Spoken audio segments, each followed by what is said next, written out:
We are recording. Hi, everyone. Thanks very much for coming on this Zoom call.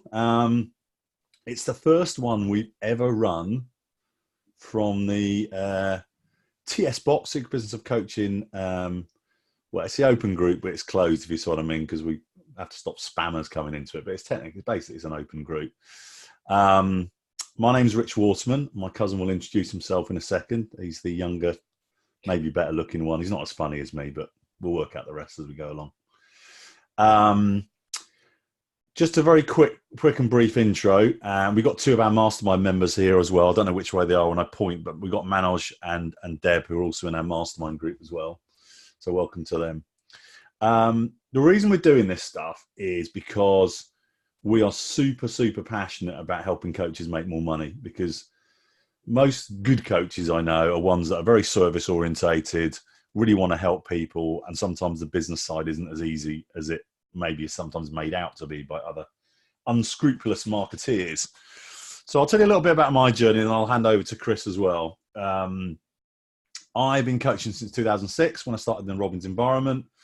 I went full-time into coaching, having done various bits of consultancy and whatnot, at 2014. So what's that? It's nearly 6 years full-time now. It's the start of 2014. I struggled like hell, I've got to be honest. When I went full-time, I knew how to coach. It was all the other bits I didn't like doing. So one of the useful books, if those who haven't read it yet, is A Prosperous Coach by Rich Litvin and Steve Chandler. I'm seeing lots of nods. It's very much a service-based approach to starting a business. Took me about 18 months even reading that to work out what the hell I was doing. Combination of being happy with selling and then playing and then realizing what the harder game was, which was generating quality leads. So I'm hoping tonight we can give you some clues as to where to go with that. I probably nearly quit on my coaching business 3 times before I made it to 6 figures, which is £100,000. Why I do it in the UK is how I measure it. And I now spend 2-3 hours a day coaching to earn 100 grand a year plus. So that's quite a nice business. And I think I'm going to leave it there, Chris, actually. I think probably if I was going to go, there's two key things that I think that made a massive difference for me. One of which was I got really clear on what I wanted my business to look like how many clients, roughly what they would be paying me, and how much money I wanted to earn in a year. So that was just a target. And then I think the second piece was getting really, really clear on what I was giving myself permission to do each day. So I was kind of struggling against, I'm a full-time coach. Some of you will be, some of you won't. It was that sitting down, thinking, I've got to sit down here from 9 till 5 or 8 till 6, whatever it is, and just kind of grind out my coaching business. And some people can do that. And that is like absolutely not how I operate. And so I kind of dialed it back to what are the key things that I need to do in a quality and fun way, in a way that's aligned with me, that enables me to grow my business. And those two things, having a clear target and giving myself permission to grow it in a way that felt congruent with who I was as a person, was massive. And then having on the way to building that business, I was talking with Chris, liaising with Chris about some of the things I was learning. He then took it and put it on steroids and exploded his business and earns more money than I do now. So I'm not jealous, but and he's got quite a nice beard as well. So anyway, that's me. I'm going to pass you over to my cousin Chris, who's equally valuable in his content, just not as funny. I just speak slower. That's why you get more value. I pat more words in per second, but Chris is deeper. So I'll leave you with it anyway. A very good value for money in regards to space. Yes. So welcome, very, very warm welcome to you all. Some of you I know, obviously members of the mastermind group I know. I know Matthew, I'm not sure I know the others, so welcome to you all. Yeah, a very brief history of my journey, and then we'll start taking some questions, Rich. Yeah. I started coaching in 2010, so 9 years ago. I also did give up for a period. So I've gone through the full journey, taking on clients at the beginning who were the wrong clients for me, session by session basis, no commitment, dragging carts, or pulling carts, as I often call it. So what happens? So many coaches do this. You get an experience of coaching that is not what coaching could be. So you make that judgment to give that based on an experience of coaching. But my experience of coaching now is completely different. So when I did give up, I did other stuff. Lost a lot of money in a Ponzi scheme, which I'll share with you if you want me to. And then you don't have to do that bit, by the way, do you, Chris? That's not obligatory. Yeah. You can skip that part. And came back to it, and the last sort of 5 years with vengeance, very much focused. If you've read the book by Stephen Pressfield, The War of Art, he talks about resistance in that book, and he also talks about turning professional. So the last 5 years has certainly been professional mindset. Business has pretty much doubled, if not more, year on year, up to about $250,000 and counting. So, and the last contract was £60,000.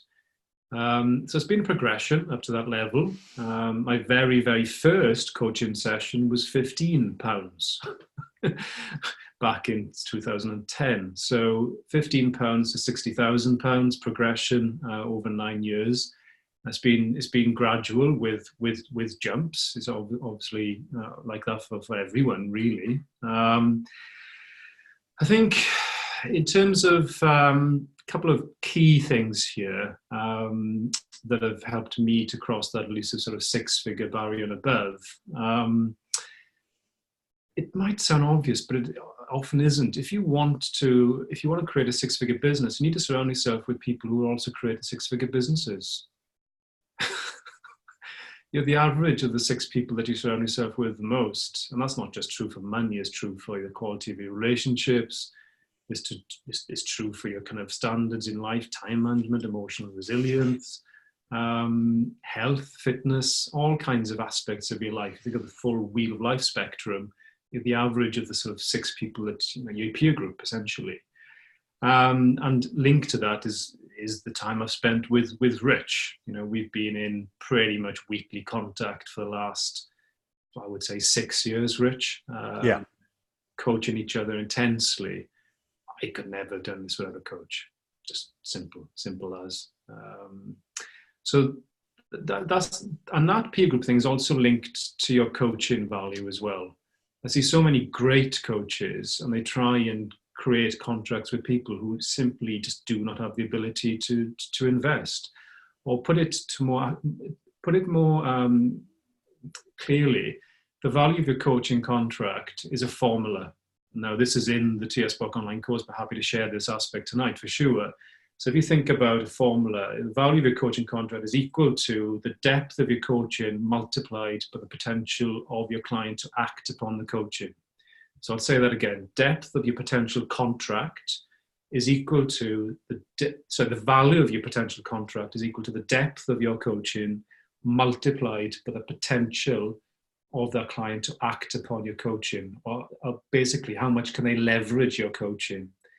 So you could be the best coach in the world, but if you're not speaking to somebody who can leverage your coaching in some way, either in a monetary way, so they run a big business, for example, or in a way in their life, for example, a real significant change in their relationship, maybe with an intimate partner, and they're able to value that monetary as well, because it comes back to an investment in you. So they need something there. Yeah. So if you're the best coach in the world, but you're not working with somebody who can leverage your coaching, you're not going to have a potential contract with them. And equally, you can speak with the wealthiest person in the world who's got a real problem, and if you can't coach them on that, then equally you don't have a contract either. So that whole equation is, it is an equation. I haven't actually seen anybody. I think that's pretty original to us. I haven't seen that in a book. So hopefully that nugget is useful for you all. Mm. And I think I'll close there. Yeah, I'll close there. Yeah. I'm just going to add to that. So one of the big things that we do is Chris. I have to give him credit for this. Very smartly, kind of broke a coaching business down into 4 pieces, and the first 2 relate very strongly to what Chris has just said, which is kind of how you show up as a coach, and the clients you work with. And if I'm looking at one of the major problems that a lot of coaches have is they kind of delay getting out there and coaching people until they feel like they're qualified enough to do it.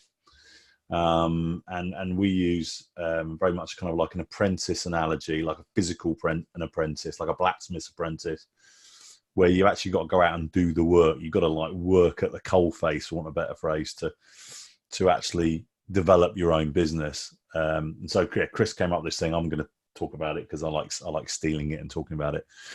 How you're showing up as a coach is important. The clients you're working with are important. The service that's occurring between you and that client are important. Current client or prospective client.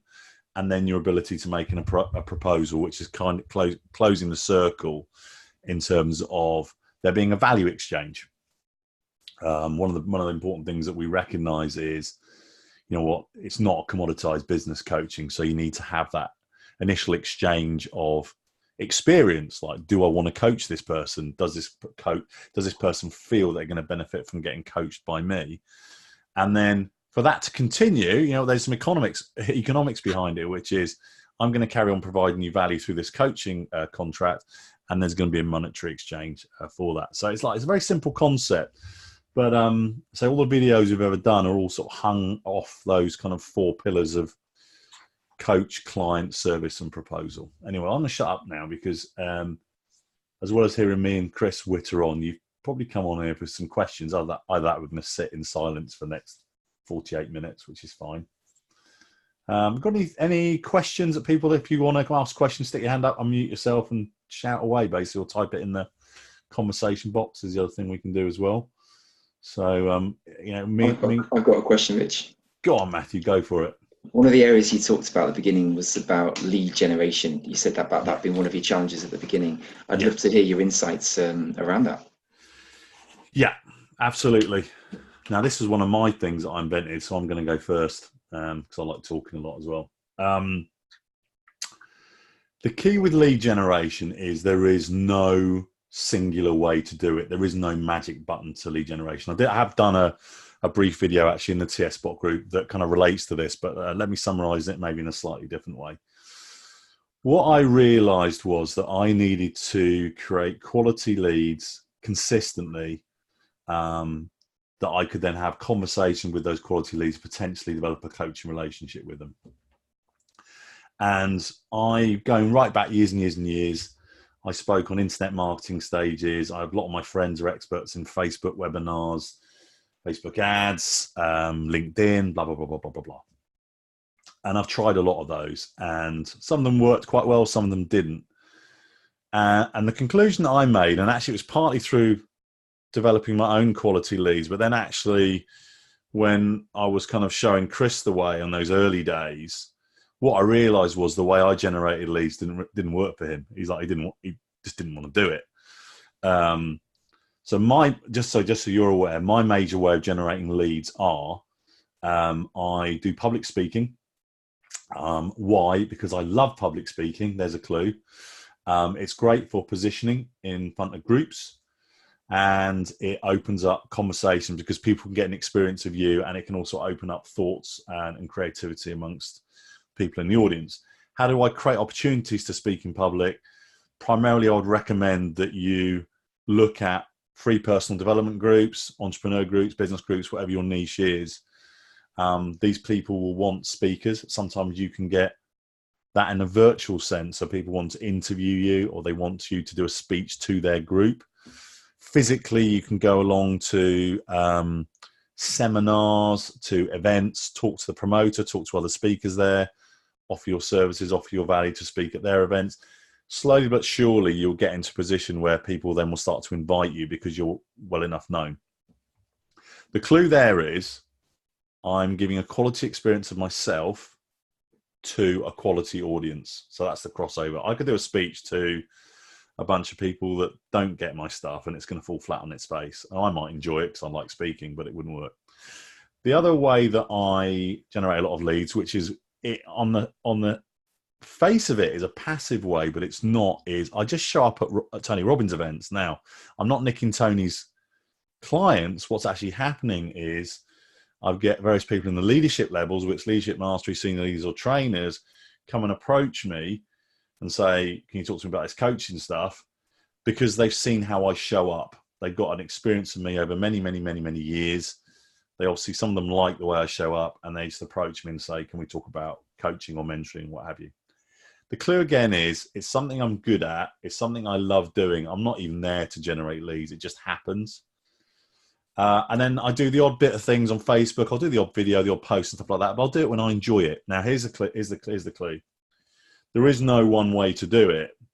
What you must do, if you're going to do this on a consistent basis and give people a quality experience of yourself, you've got to be doing things, whether it's video, live speaking, blogs, podcasts, physical networking, whatever it may be, running Facebook groups, whatever it may be, where you're giving people a quality experience of you that you love doing, because your differentiating factor is you.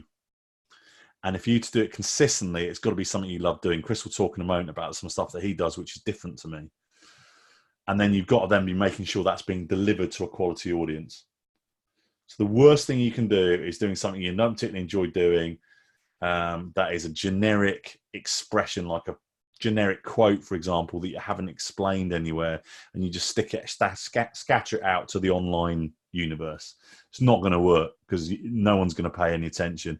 What people need is this matrix, basically, of quality of experience of you being delivered to a quality audience. And that quality of audience obviously needs work, because you need to identify who you might want to work with, or maybe it's a group of people that you want to work with, or it may be that you are the differentiating factor, and that it's more of a generic coaching business, and people just want to work with you because of your personality or because of your particular style. So that's my rant on that.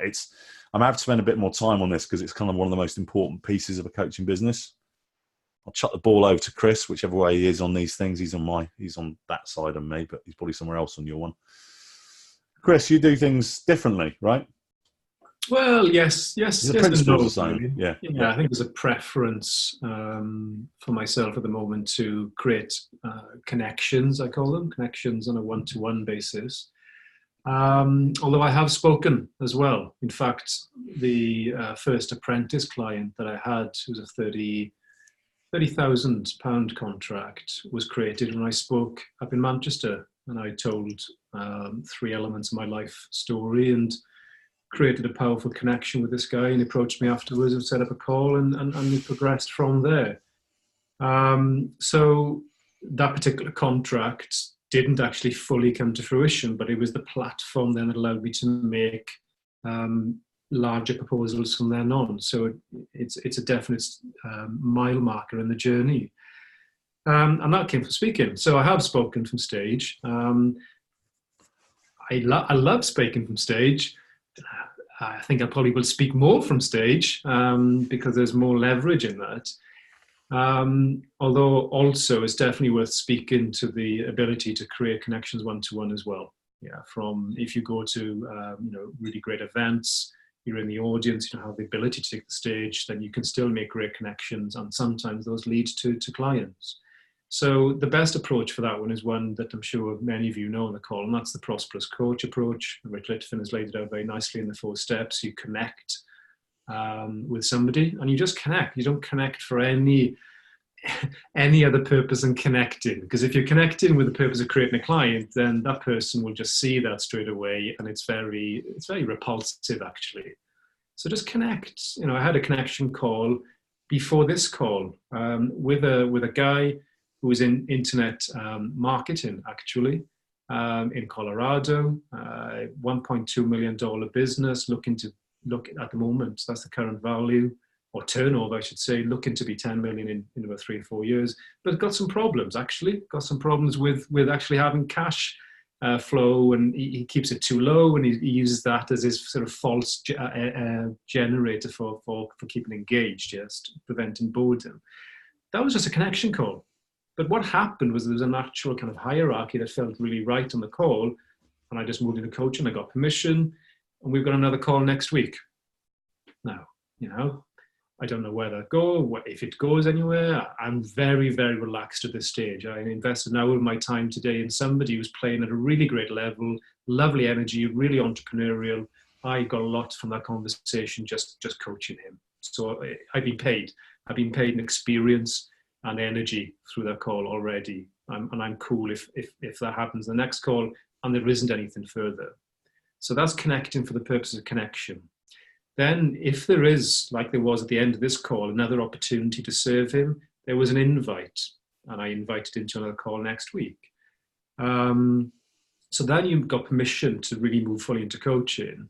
And then you've got that third stage, which is creation. And that could be 1, 2, 3 sessions, sometimes more for myself, whereby you're just helping that person to create the very thing that they would, if they choose to, employ you to work on over the next 6 months or a year. So in effect, you're creating a syllabus for the coaching with them. So you're not going with a pre-prepared plan, X, Y, Z, or 1, 2, 3, 4, these are the steps you'll follow. You can do that, but generally there's less of a value in the coaching contract if you go with a pre-prepared plan. So the creation stage is extracting that syllabus from them, and then the proposal stage, number 4, is the closing of that loop that we talked about before in the coaching cycle, and it's very, very important. And there's a whole, in fact, we have done a whole module on the whole proposal thing. There was a video on that because there's lots of steps to that. There's one additional thing I want to give you, Matthew, and this is thinking about leveraging. Yeah, so you can speak one-to-one with somebody, and you can offer them at the right point, if it comes to that, a one-to-one coaching contract with you. So that's one-to-one, offering a one-to-one service. Another way is that you can speak with somebody one-to-one and you can offer them a group coaching experience. So that's engagement of one-to-one, and then the offer as a group. So there's some scalability there because you're not continuing to serve them on just a one-to-one, you're serving them in a group. You can then speak to many people from stage and you can offer them a one-to-one conversation with you. And where the real leverage lies, and this is not necessarily what you go for first, because I often see this in coaches, they try and do the group program too early. They haven't found themselves. They haven't found their style of coaching. They haven't got enough experience. But it's important to call out that further down the line, you can speak on stage and offer a group program from stage. And that's really where scalability can come into your business. So you've got like a matrix there. Yeah, and I think there's one other thing that I would definitely mention, which is maybe it's the best. It is the best place to start in terms of the best place to start for generating high quality leads is through what we call circles of trust, which is what is your immediate network, and you're not necessarily going to engage with coaching with them, but it might be who they know. So that's either going to be through people that maybe you've already coached or you've given a coaching experience to, or very close friends or family that know you well enough to authentically recommend your coaching to someone else. And one of the things that we advocate is so basically it's a value-based referral system. Is that what I used to do on a regular basis, not so much now, was kind of lay out it's in essence free coaching sessions, but I never called them that. I just said, look, I'm happy to gift my time to someone that you know, if it's this sort of person, and they're looking to create some change or create something new in their life. And so I would let my immediate network know that I had those opportunities available, those gifts sat there, which obviously are worth a lot of money, and someone could, if they were the right sort of person, could take that opportunity. Now, if there's one thing that I would do consistently, it would be that. It would be just exploring my network and who they know, because it's very likely they're going to know someone that's going to want to at least have an experience of your coaching. Initially, when a coach is first starting out, I would say coach anyone and everyone. Find out who you like working with, find out how you want to work with them. And then as you become clearer on kind of that more narrow focus, which is a good thing, so you can target your energy that way, just say, my coaching sessions are available for this type of person. It's an interesting one. When I first started with coaching, I knew that I tended to sort of externalize the lead generation process. It was like people that were out there somewhere. And the reality is actually they're probably quite close. They're probably, they're probably friends of people that know you well are going to be the initial wave of coaching clients, I think. Yeah. I'll ask you a question, Matthew. What's your experience so far? Experience so far is that, well, I haven't found the answer to this. So we've had, the leads that I've had have come mainly from my network, actually. Most people I've worked with have been people that I've either been in a sort of peer group with, maybe at an event together with them, as you were saying, Rich, in the audience of an event, and we've got into conversation. And yeah, building from there. And then some have come from, as I've specialized more, I've had some inquiries online from some online marketing with people with a specific problem, but those conversations have not tended to be as easy. It's like I've had a feeling that it's harder work in that sense. Whereas where it's been someone I've known, the conversation onto talking about payment has tended to flow better. Yeah. It's a good shout. One of the things that reassured me was that when I sat down and set my vision for my business and realized I actually only wanted to work with 15 to 20 people. And I thought, could I find, or could 15 to 20 people become aware of what I'm doing? And you're not going to convert 100%. So maybe it's double that. Maybe it's 30 to 40 people. It's not a lot of people. It is not a volume game, one-to-one coaching. It's a quality of contact game, which is why a lot of these mass market sort of techniques, while useful for group coaching programs or online programs, are maybe not as valid as some of the techniques you might need for one-to-one. Yeah. Good question, Chris. I was just going to add, yeah, please do, Matthew. That some of the conversations I got into, I've had periods when I've lost a lot of time in conversations going nowhere. And those have tended to be the people that have come to me from the general public, shall I say, that haven't really been qualified in any way. And they sort of don't really get it. They think it's a lot of money. Whenever you sort of get anywhere near conversation, they don't really get it because they don't know you, I suppose, really. That's partly, I guess, to do with my profile. I haven't built a profile online or anywhere else. So I'm not like a public figure where people think, oh, I need to go and see Matt and I'll pay whatever he wants. I feel like I haven't, maybe at some point in the future when my profile is better, that might be more comfortable. But at the moment, it's not. Yeah, I think, well, to be perfectly frank, Matthew, neither myself or Rich have got, incredibly powerful profiles. They're growing for sure. So it's not always the profile. It's to do with, in my experience, how I hold my energy in that session. So I am interviewing my potential clients. They're auditioning. And that might sound a little arrogant, and it's not meant to. But the thing is that and what we are talking about here in tsboc is the creation of a business that's based on a couple of handfuls or a handful of clients. There are other businesses, and you can run those in parallel with that business. But this is what our focus is here, and that means that you've got a limited space. And if you are going to take on a client for 6 months or 12 months, you're not going to get that part of your life back. Forget the money part of it. You're investing hours upon hours in that person. So if I'm going to do that with somebody, bet your bottom dollar I want to know they're committed, they're going to take it seriously, they're going to be all in with the action. And I tell people all of that. And I say, forget the money. Are you prepared to sign up to that at an energy level, a commitment level? If you are, then we can talk about the money side. So remember that, Matthew. Hold your space. Yeah, I've got an inkling because I've spoken to you before about the area you work in and so on. I know you know your stuff in that area. I know you've got value there in that area. Just hold that. Don't be afraid to call that out. And the other thing as well is that with time, it does take a bit of time. I give no's all of the time, and they're in my head. I will speak with somebody, and it doesn't mean they're not a nice person or that I couldn't serve them in some way. It's just that energy fit I can ascertain within a millisecond. It's like no, yeah, maybe, because there's something about that person that may be interesting or curious, or they stand out, or it's something they say, or the way they say it, or it's their infinite mindset, something about them, and then I will go and invest time in them.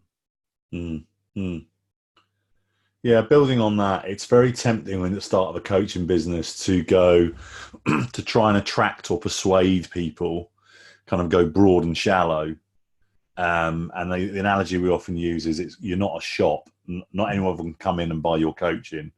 You're a private members club, and people have to apply to become your client. And when you don't have a lot of clients, or maybe don't have the income that you want, it's very tempting to go down the shop route, and it doesn't work. And so I started off with kind of a pure prosperous coach approach, where I'll be giving away kind of 2 hours of my time to anyone pretty much that asks for it. And now, I very much filter with the language that I use. And, I will, if someone looks promising, I will give them kind of 30 minutes of my time to just have a bit of a play back and forth. Is my coaching landing?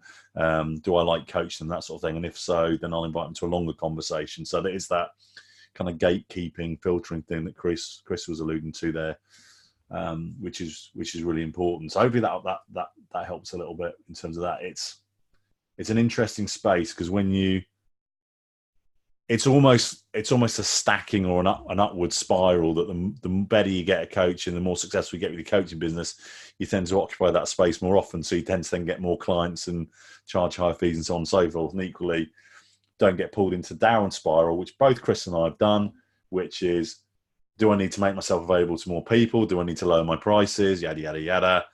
No, it's none of that. It's definitely none of that. So, okie doke. Right, we've got some more questions. Debs, Rich, the very final insight on that one. I went to Rich Litvin's intensive a few weeks ago in San Diego, Matthew, and Rich said if he was to rewrite the book now, he would add another step in there. So let me tell you all about that tonight, and that is the shorter conversation. He calls it a chat.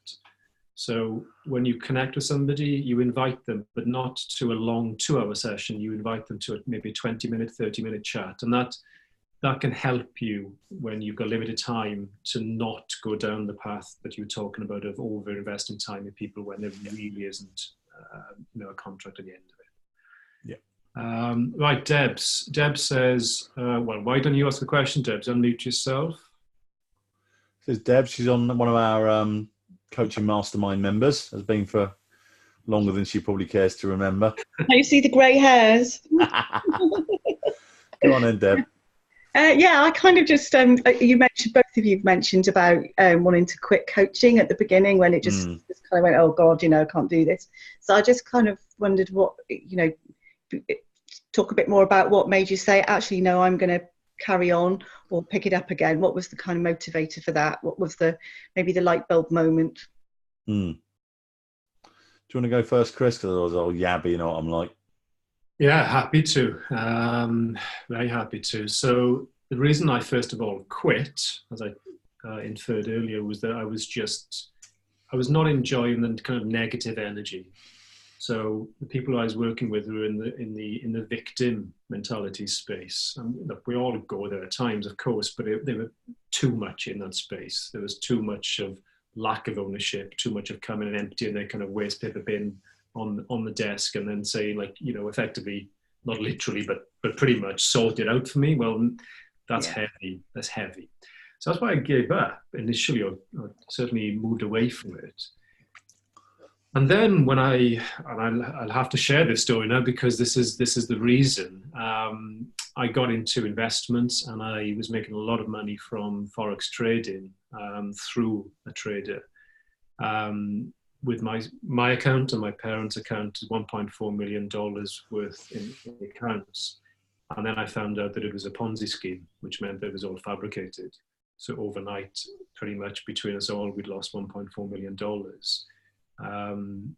Of paper money, but a massive amount of that was investment money, probably £360,000, something like that. So a significant chunk, maybe $500,000 of that. back was against the wall. I'd remortgaged the house, and I remember reading an email, feeling cold, going across, sitting on my son's bed, and I had that classic two options there open up in front of me. One was to let that really beat me, essentially, and the other one was to step up and to create that value back. And Steve Chandler was the kind of godfather of coaching, and I'm sure you all know of him, at least if not read his books. He says that the value of the level of your bank account is directly proportional to the amount of service that you put out into the world.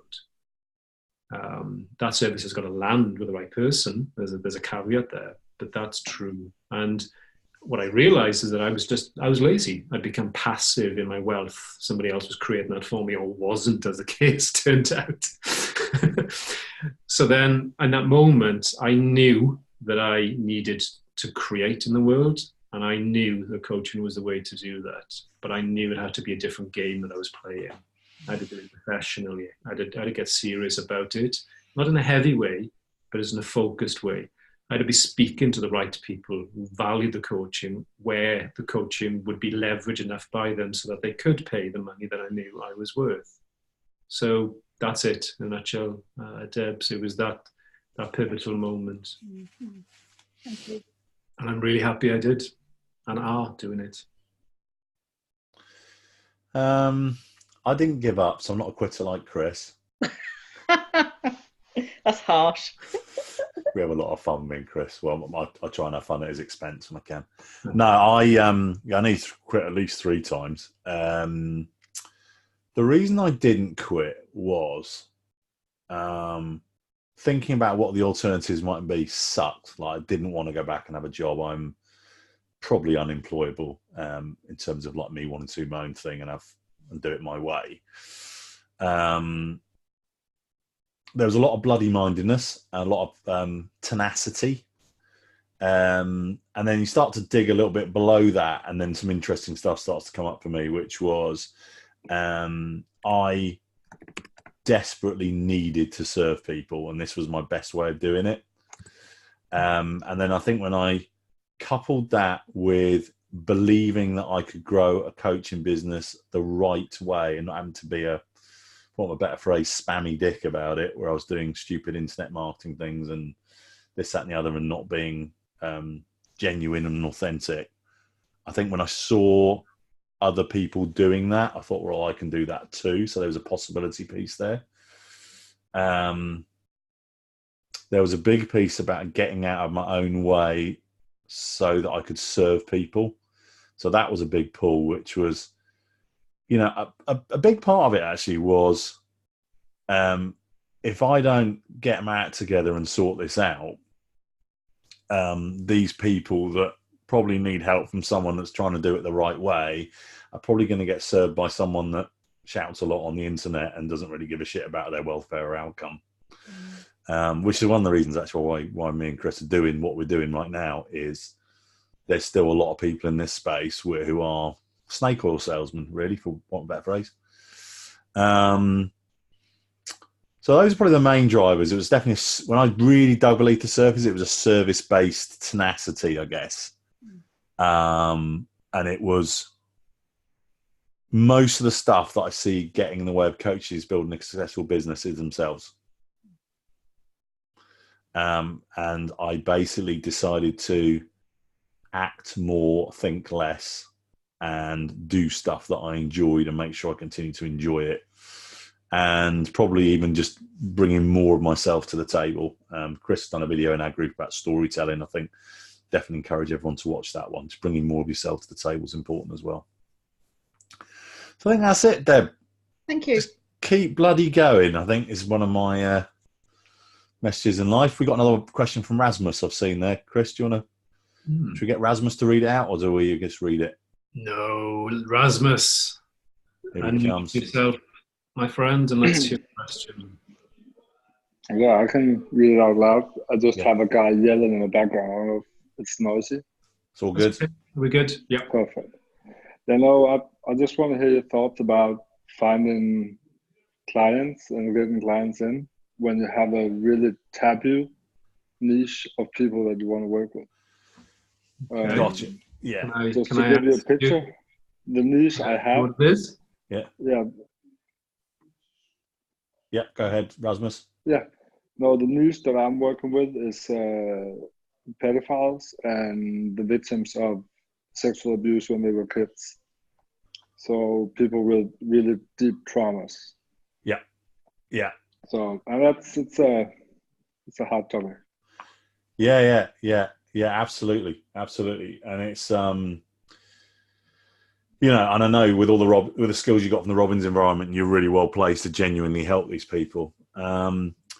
I'll jump in on that one, Chris, initially, and then maybe we'll see what else shows up as well. I mean, I think for me, what's interesting about this question is I think the answer to it is the same principle as with other groups. It's just that it probably becomes more and more clear. So I would hope that, particularly one of the great things about the internet, for example, is that it gives people chance to group together in some way, whether it's via a forum or a community or a Facebook group, or maybe even there's a physical meetups they do as well, around common topics or issues. And I'm guessing that there are various groups, support groups, community groups, so on and so forth, where people that have been victims of this sort of abuse can get together and actually kind of talk it through. Now, you and I both know, Rasmus, that there are various therapies that people can go through to help work on that stuff, and some are way more effective than others. And equally, I think there's also a potential opportunity of forming that community yourself as well. It's a question, how much where do I want to be? Do I want to be someone that comes in? I'll give you an example of this. And it's not to do with the Taboo group, but it's definitely something that works. So we had a friend of ours, Sam, was part of the mastermind group. And Sam's friend had a group which was an entrepreneurial group. And what he did was he brought his skill and techniques and ability to that group. Now, I could very much see you saying, okay, well, what groups currently exist out there that provide support for people like this? Because you know what? Let's put it this way. You're probably not going to do generic Facebook Lives and Facebook ads out on this subject. It's not gonna work, right? But you finding these groups and then you bringing your ability and your coaching skill, your therapeutic skills to these groups will definitely work.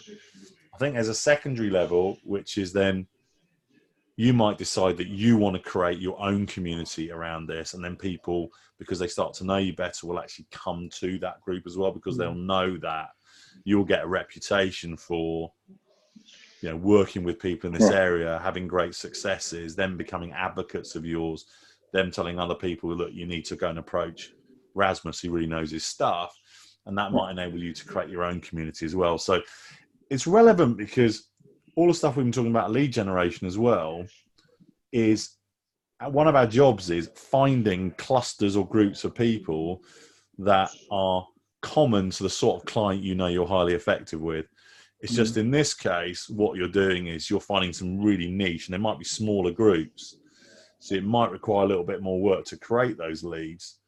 But what we do know, and it's a little bit sad thing to say, but it's true, is the people in those groups have a higher need for your services than a lot of other potential client groups. One of the biggest challenges I face is, does someone really want to actually work on themselves and create something new? And you kind of get that, maybe space. With your stuff, I think you've got an amazing opportunity, because I think people would fall into two camps, one of which is, I've gone through it, I've buried it, I don't want to go there. And then you've got the other group, which are, I need to work on this for me to have a better long-term life, not only for me, my partner, my family, my kids, whatever it may be. I need to work on this. And they're going to have a massive need for your services. And, obviously knowing you as a person, I know you'll be brilliant at it. So that's kind of my rant on it. Hopefully that's useful. But so there's going to be a fair amount of work, I guess, finding the groups and then deciding whether you want to create your own group. Christopher. Well, it actually shows up, this particular subject of being abused as a child shows up actually a lot in my coaching. Several of my clients have revealed that to me. over the years. And many those people are actually very, very successful people as well. So my initial response is one of sharing stories. Okay, now obviously I'm not going to ask as in regards to yourself. It wouldn't be appropriate tonight. Oh, you can ask everything, because I'm really open about why I work with what I do. Okay, so is this your experience, Rasmus? Yeah. I was abused as a kid. Did my whole journey, took my education, and now I'm on the other side, living the life that I never dared to dream about. And now I'm actually doing public speakings, to educate people about the subject, and to help people. But I figured out that the taboo about the subject is so big, because as a man, to say that we were abused as a kid by another man goes really, really deep on a lot of people. And I really want to help these people, because I've been in the darkest places, but I'm also here now. I actually have the skill set, but also the mindset and all my story, just to help people. Well, I think it's hard to find the people, like get them to open up.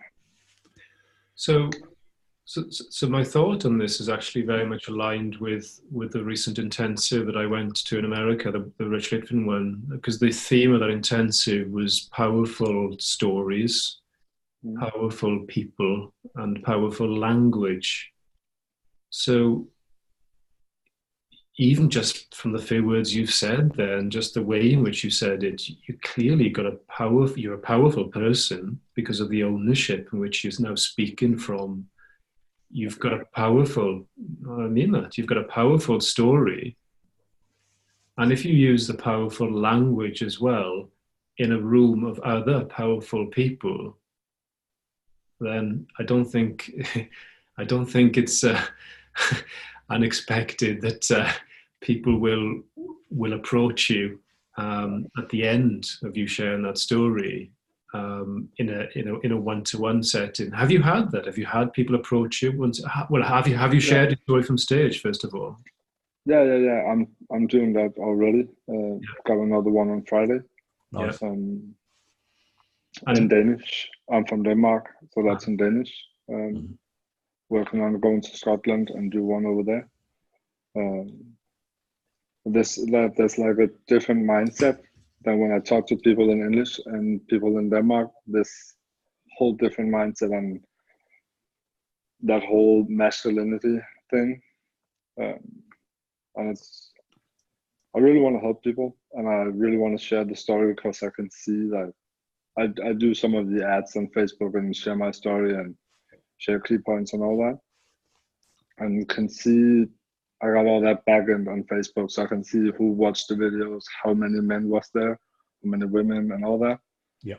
And I can see there's 75% are men, but all the interaction are women. Interesting. So, and that's why I'm working right now on how can I turn that around? Is there anybody else that has something that I haven't thought about? Is there a problem here? You've asked for our thoughts. Yeah. Is the fact that it will be a taboo for some people, it won't be taboo for others. Is it relevant? No.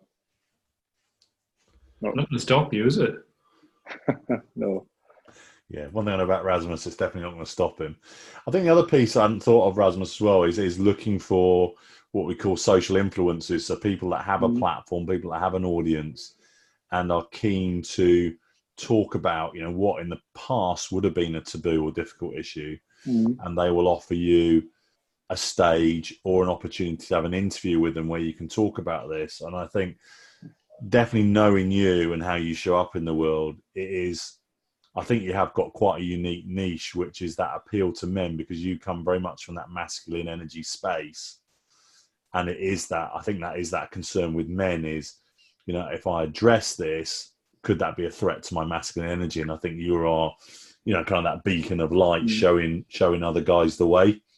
So I think, yeah, you having given you like speaking, you enjoy speaking. For me, I'll be looking at, right, who in my circle might know someone that is has a big audience, who's a social influencer, wants to put this sort of stuff out on their platform, and go down that route. And I would definitely be calling out that issue. Is like, you talking about the fact a number of guys that watch your videos but then don't interact.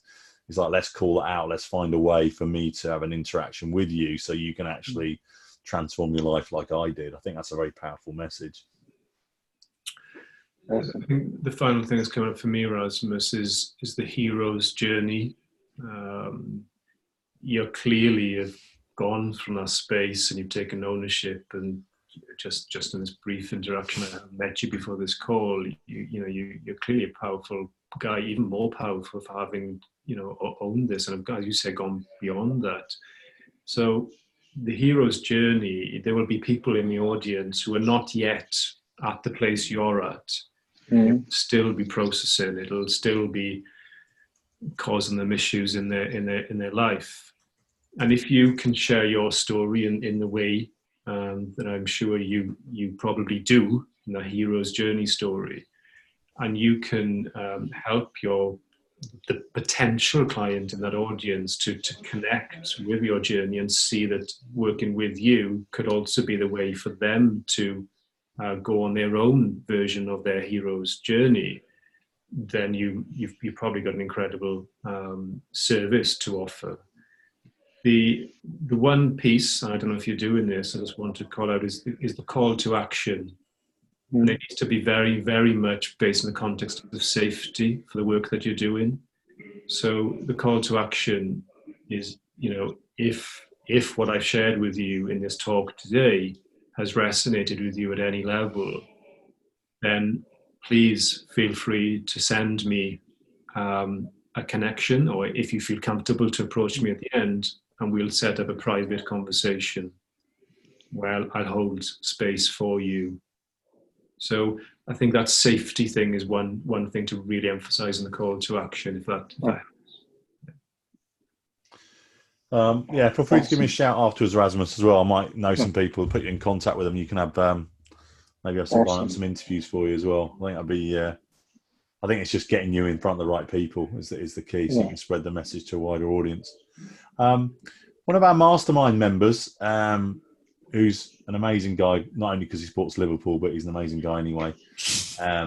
Manoj, you made a point actually about one of our other mastermind members, Linda, and what she's done with a sort of a story. You mute yourself, Manoj, and just talk about that a little bit. Yeah, sure. Hi, everybody. One of our colleagues, Linda Thompson, I think half of you know her. She has a similar story. She, I think, had a big car accident several years ago, which I think was life-changing. And she's only recently recovered from that, all the problems with her knees and legs and whatever.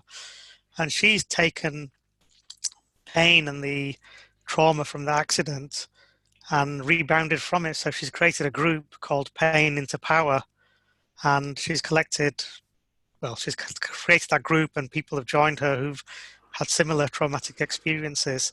And that was like a driving force for her because it was such a big thing in her life. And she, I think, was the same as yourself, Rasmus, wanted to help people who'd been in difficult situations to say, no, you can bounce back from this. It's not the end of the world.